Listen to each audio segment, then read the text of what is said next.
Vamos para o nosso Salmo de número 51. Vamos ler a partir do verso 3.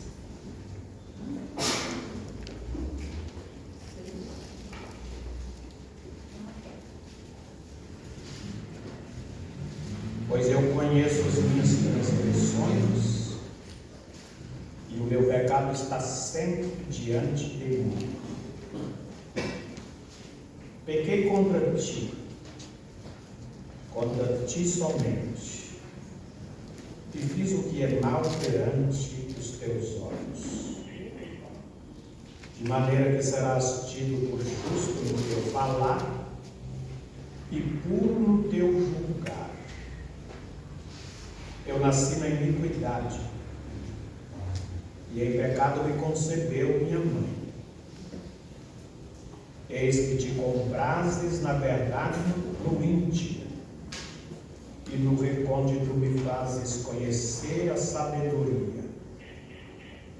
Purifica-me com o sopo e ficarei limpo. Lava-me e ficarei mais alto que a neve. Faze-me ouvir júbilo e alegria, para que exultem os ossos que esmagaste. Esconde o teu rosto dos meus pecados e apaga todas as minhas iniquidades. Amém. Amém.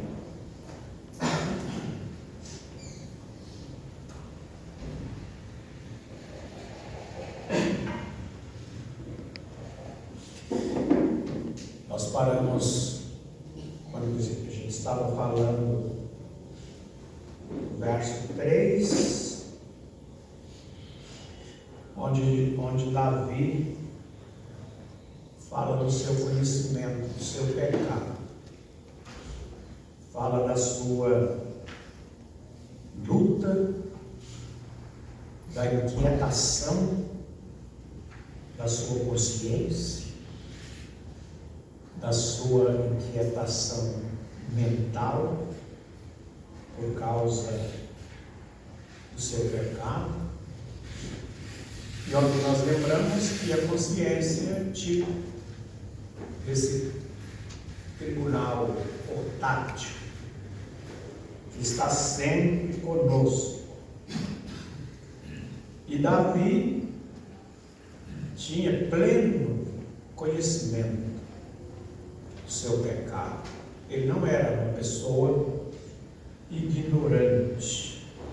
Ele pecou com discernimento. Isso tem um peso muito maior. Quando o pecado é por ignorância, o peso é menor. Mas Davi pecou com discernimento. E ele estava sofrendo por causa disso. No Salmo de número 103, ele já fala do resultado da sua confissão, dizendo que é o Senhor que perdoa e é o Senhor que cura. Mas como nós lembramos, Davi teve consequências trágicas por causa do seu pecado. Deus perdoa o pecado, mas o ser humano assume as consequências. Não sei se por aqui é contado aquela história do filho desobediente. E cada desobediência, o pai ia lá atrás da porta e batia um prego. E um belo dia, o filho arrependido veio ao pai, pediu perdão, falou: mas o senhor tira aqueles pregos lá de trás daquela porta? O pai falou: claro, eu tiro. Então foi lá e tirou todos os pregos, porque o filho tinha arrependido E o pai tinha perdoado. Só que aí uns dias o filho passa, olha para a porta, e estava lá todas as marcas dos pregos. Aí ele foi para o pai e disse: "O pai, dá para o senhor tirar as marcas?" O pai falou: "Não, filho, as marcas não dá, não tem como tirar." E assim é o pecado. Deus perdoa, mas as consequências ficam. Como nós lembramos, Deus perdoou a Davi, mas ele teve consequências na saúde, na família, enfim, foram muitas as consequências. No Novo Testamento, Tiago aconselhou a gente confessar uns aos outros para sermos curados. Isso não quer dizer que toda enfermidade é por causa de pecado, mas quer dizer que algumas enfermidades podem ser por causa de pecado. Escrevendo a carta aos Coríntios, o apóstolo diz: "Por causa disso há entre vós muitos fracos e doentes, e não poucos que dormem." E ali naquela carta ele estava falando de consequências do pecado. Mas gosto de insistir que não é toda enfermidade que é por causa de pecado.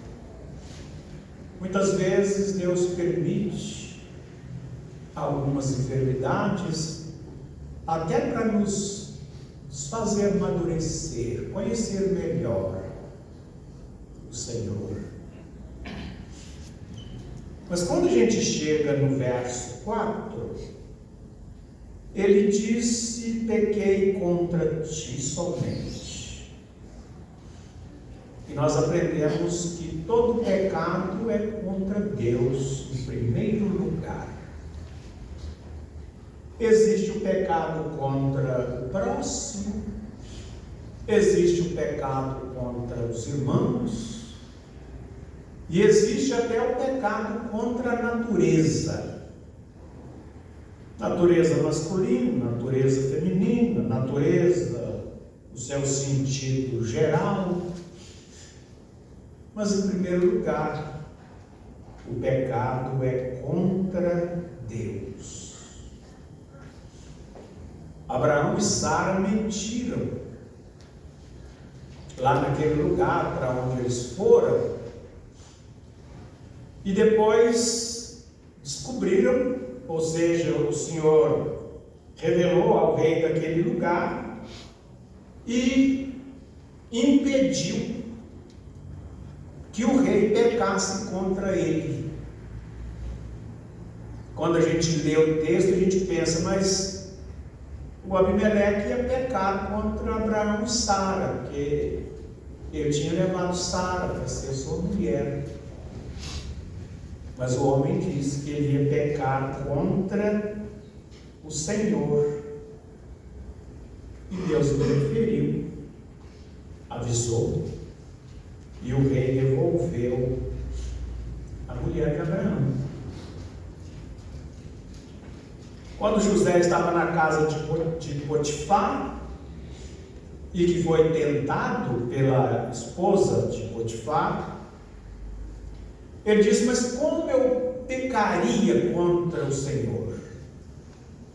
Ele ia pecar contra Potifar, mas em primeiro lugar ele disse: como eu pecaria contra o meu Senhor? Davi tinha pecado contra Urias, mas ele diz: eu pequei contra ti somente.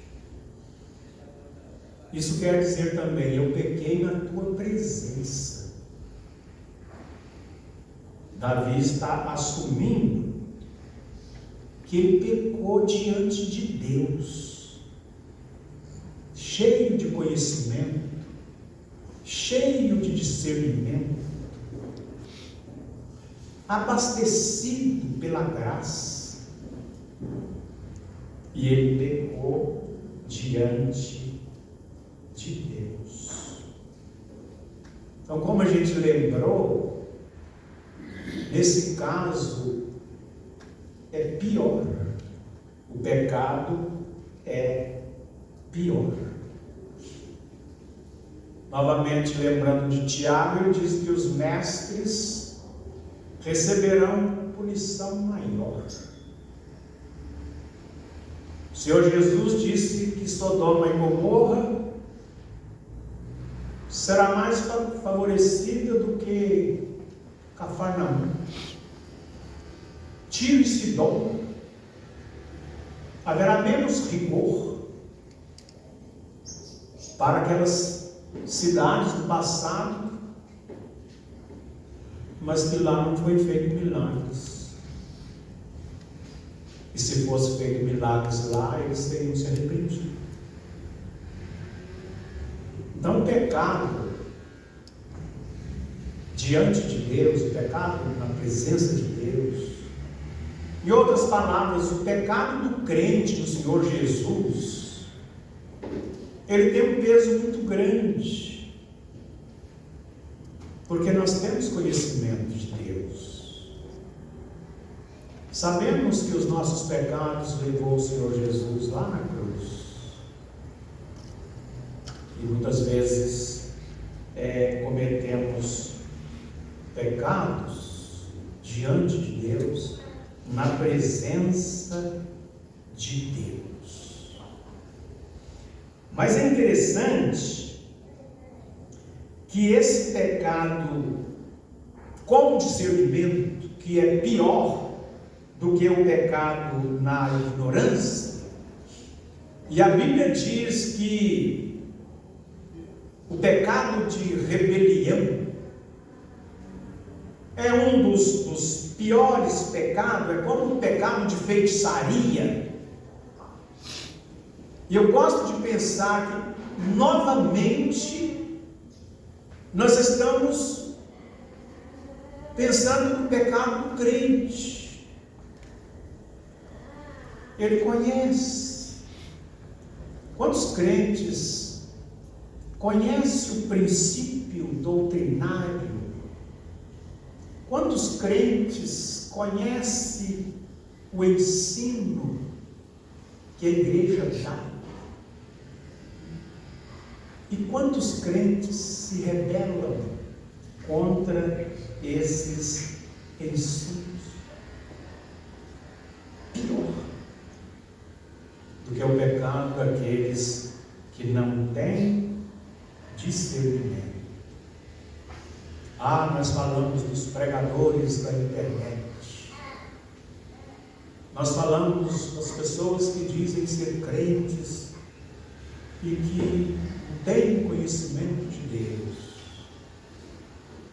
Do outro lado, estão aqueles que são salvos, são crentes, foram perdoados, conhecem a graça, e ainda assim, como Davi diz, contra ti somente eu pequei. Depois de avisado, o pecado é mais grave. Então, quando nós somos ensinados e nós desprezamos o ensino, o pecado se torna mais grave. Então Davi disse aqui, porque contra ti somente fiz o que era mal perante o Senhor, de maneira que serás tido por justo no teu falar e puro no teu julgar. Olha, eu estou diante do Senhor e eu não tenho nenhuma razão. Então, tudo que o Senhor fizer comigo é justo.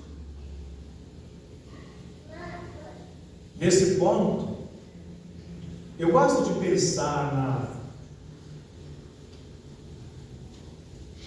na fidelidade de Davi, na honestidade de Davi. E como ele diz no verso 5, eu nasci na iniquidade, e em pecado me concebeu a minha mãe. Davi não disse como Adão, foi a mulher que tu me deste. Davi não disse como a Eva, foi a serpente que me enganou. Mas ele disse, Senhor, o problema sou eu. O problema é que eu nasci na iniquidade, e em pecado me concebeu a minha mãe. O problema não é dos outros, não, o problema é meu. É eu que sou pecador. Quantas vezes as pessoas dizem, mas eu fiz isso porque eu saí daquela igreja porque daí está sendo transferido. Mas o Davi disse, o problema sou eu. Eu nasci na iniquidade e em pecado me concebeu a minha mãe. O problema está lá na minha geração. O problema está lá na minha concepção. Tudo começou lá no ventre. Os meus pais tinham o vírus, o germe, a semente do pecado. Senhor, e eu herdei tudo isso. Eu herdei tudo isso.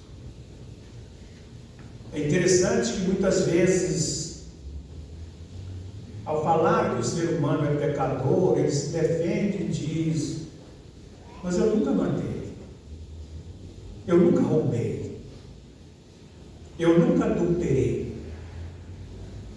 Só que essas coisas são apenas os frutos do pecado. Eu gosto de lembrar que nós pecamos é porque nós somos pecadores. Nós não nos tornamos pecadores quando pecamos. Nós pecamos porque nós somos pecadores.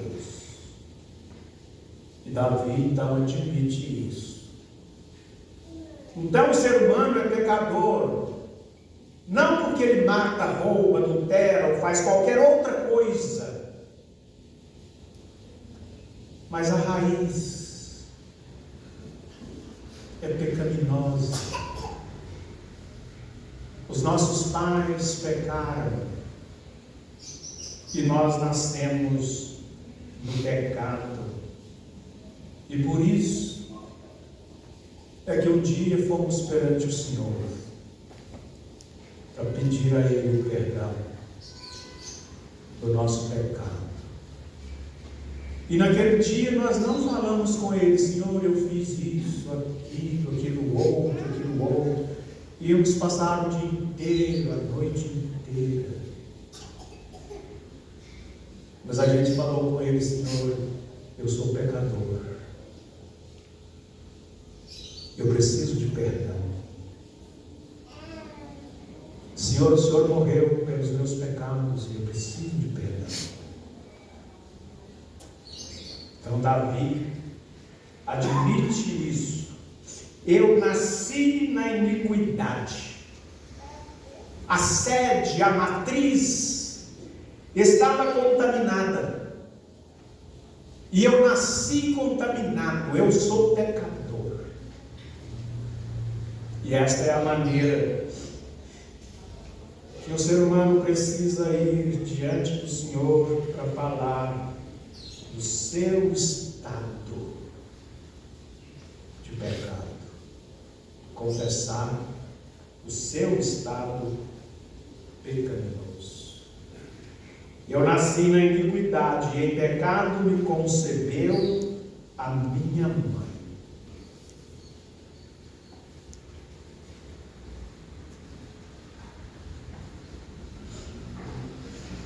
Verso 6 vai dizer assim: eis que te comprases na verdade no íntimo, e no recôndito me fazes conhecer a sabedoria. Davi está falando aqui do remédio. Davi está dizendo: olha, o Senhor exige verdade no íntimo. O Senhor não tem prazer no pecado, mas o Senhor tem prazer na confissão sincera. Então Davi veio perante o Senhor para falar do seu fracasso e para buscar o perdão. Ele então diz: olha, o Senhor tem prazer na verdade no íntimo. O Senhor conhece os segredos do meu coração. E mesmo que eu esconda tudo do ser humano, o Senhor conhece o meu íntimo. E o Senhor tem prazer na confissão sincera. Então ele mostra o remédio de Deus. A confissão sincera. Escrevendo aos Romanos, o apóstolo lembrou que um dia, ou escrevendo também aos Coríntios, que um dia todo pecado oculto será revelado. E ele fala do tribunal. E lá no tribunal, quando estivermos ali, não para sermos julgados se seremos salvos ou perdidos, mas seremos julgados para recebermos ou não recebermos algum galardão, algum louvor. E ali, o apóstolo diz que tudo será revelado perante o Senhor. Todos os desígnios, todos os propósitos, todos os projetos.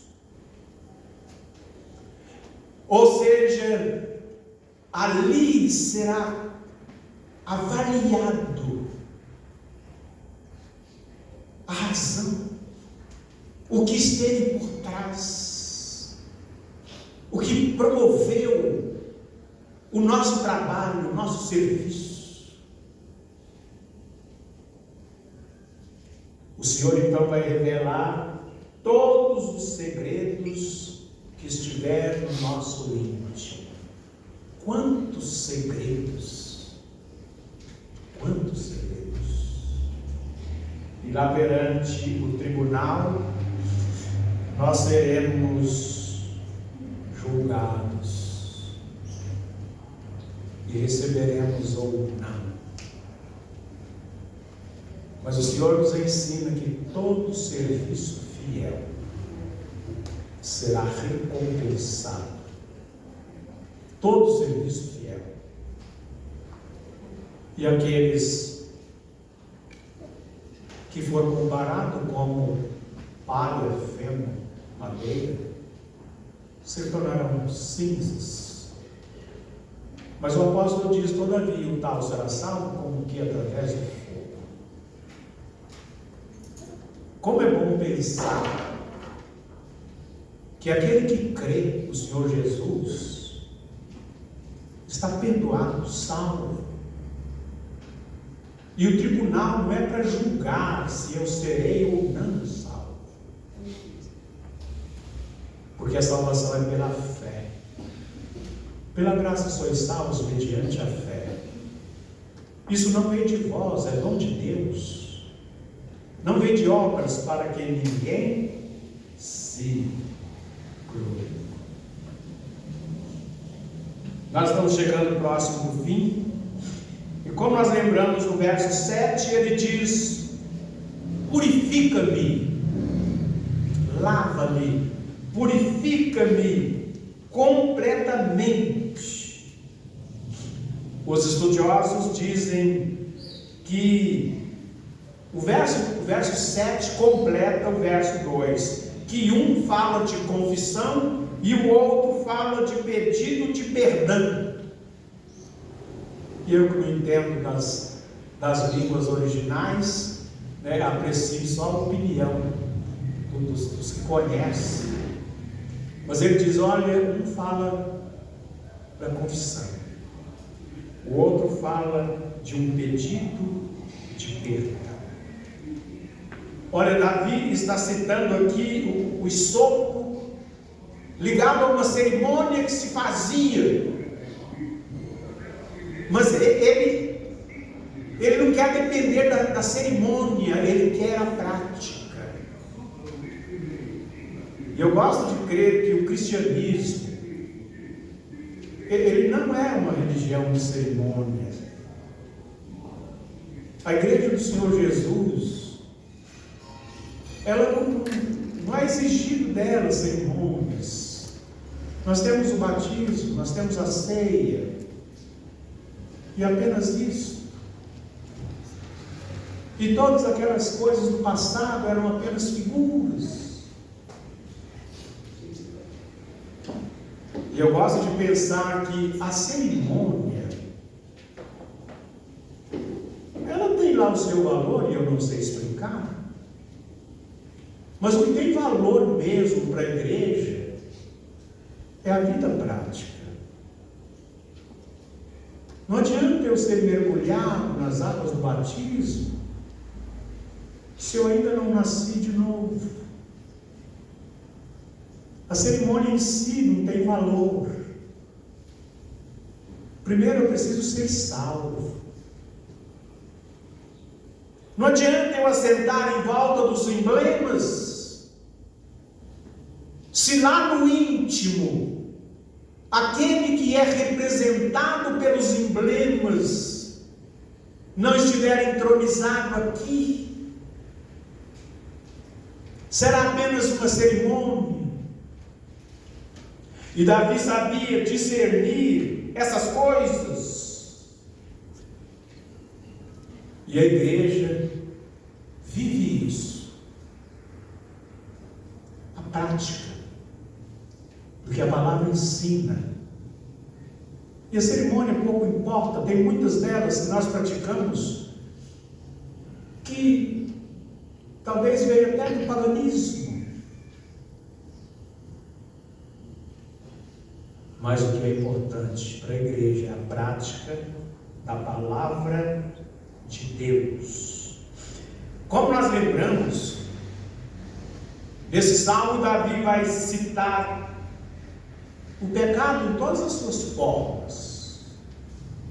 A transgressão, o pecado contra alguma coisa que está escrito, a iniquidade, o pecado perverso, maldoso, e o pecado em si, que os estudiosos dizem, olha, o fato de errar o alvo, de não acertar com a vontade de Deus, ou seja, o fato de estar sempre aquém daquilo que o Senhor nos exige.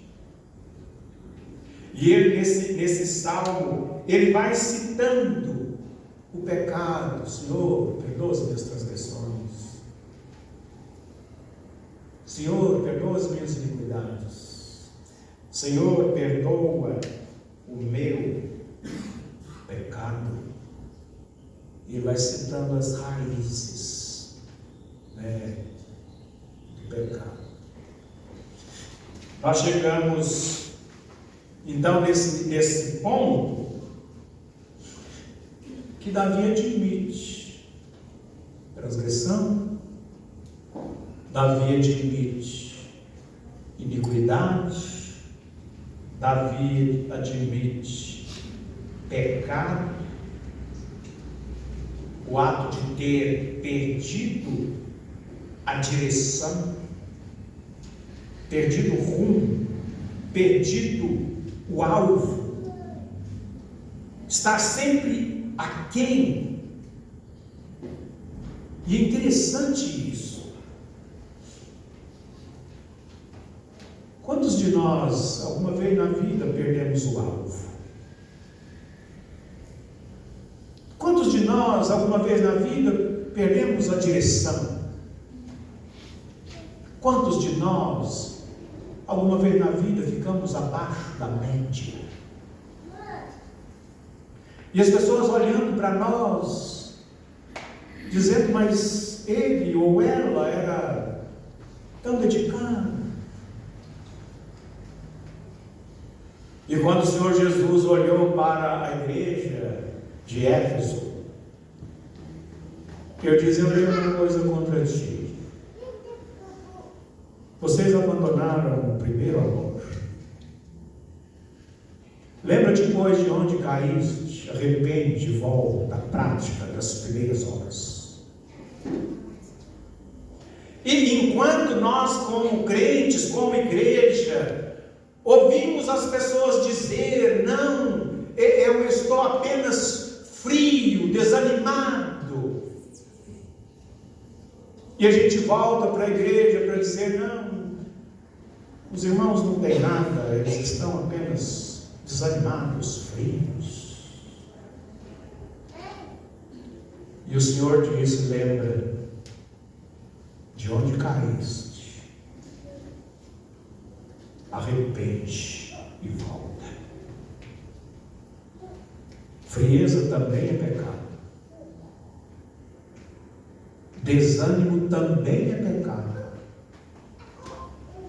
E do ponto de vista do Senhor, Ele exige confissão e volta à prática das primeiras obras. Então aqui nós estamos vendo essa maneira que Davi trata o seu pecado. Perdeu o rumo, perdeu a direção. Está aquém, está abaixo da média. O que é que a igreja espera de mim? O que é que a igreja espera de você? E você talvez não corresponde. O Senhor trata também disso como pecado. Ficar aquém, abaixo da média.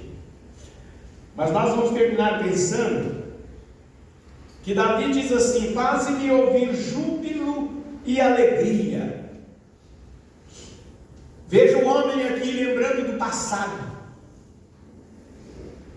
Veja o homem aqui lembrando quando ele compunha os seus salmos e dedilhava a sua harpa. E ele diz aqui, faze-me ouvir júbilo e alegria. E ele fala aqui dos ossos esmagados pelo pecado.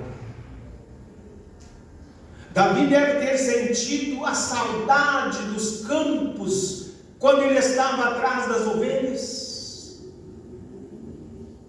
E olhando para os espaços podia dizer, ó Senhor, Senhor nosso, quão admirável é o teu nome em toda a terra. E agora como rei, em um trono, cheio de riquezas, e com saudade dos tempos de alegria do passado,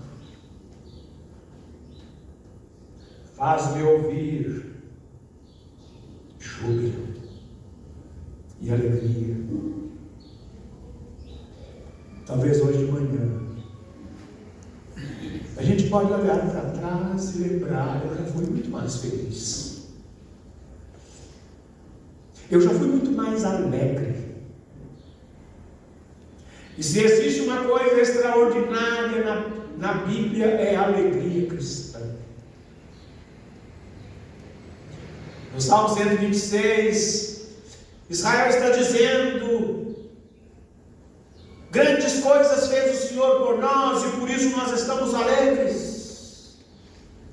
E as nações do mundo inteiro estão dizendo: grandes coisas fez o Senhor por eles. E a alegria daquela nação envolveu as nações. E a alegria cristã tem um poder extraordinário. E a igreja do Senhor Jesus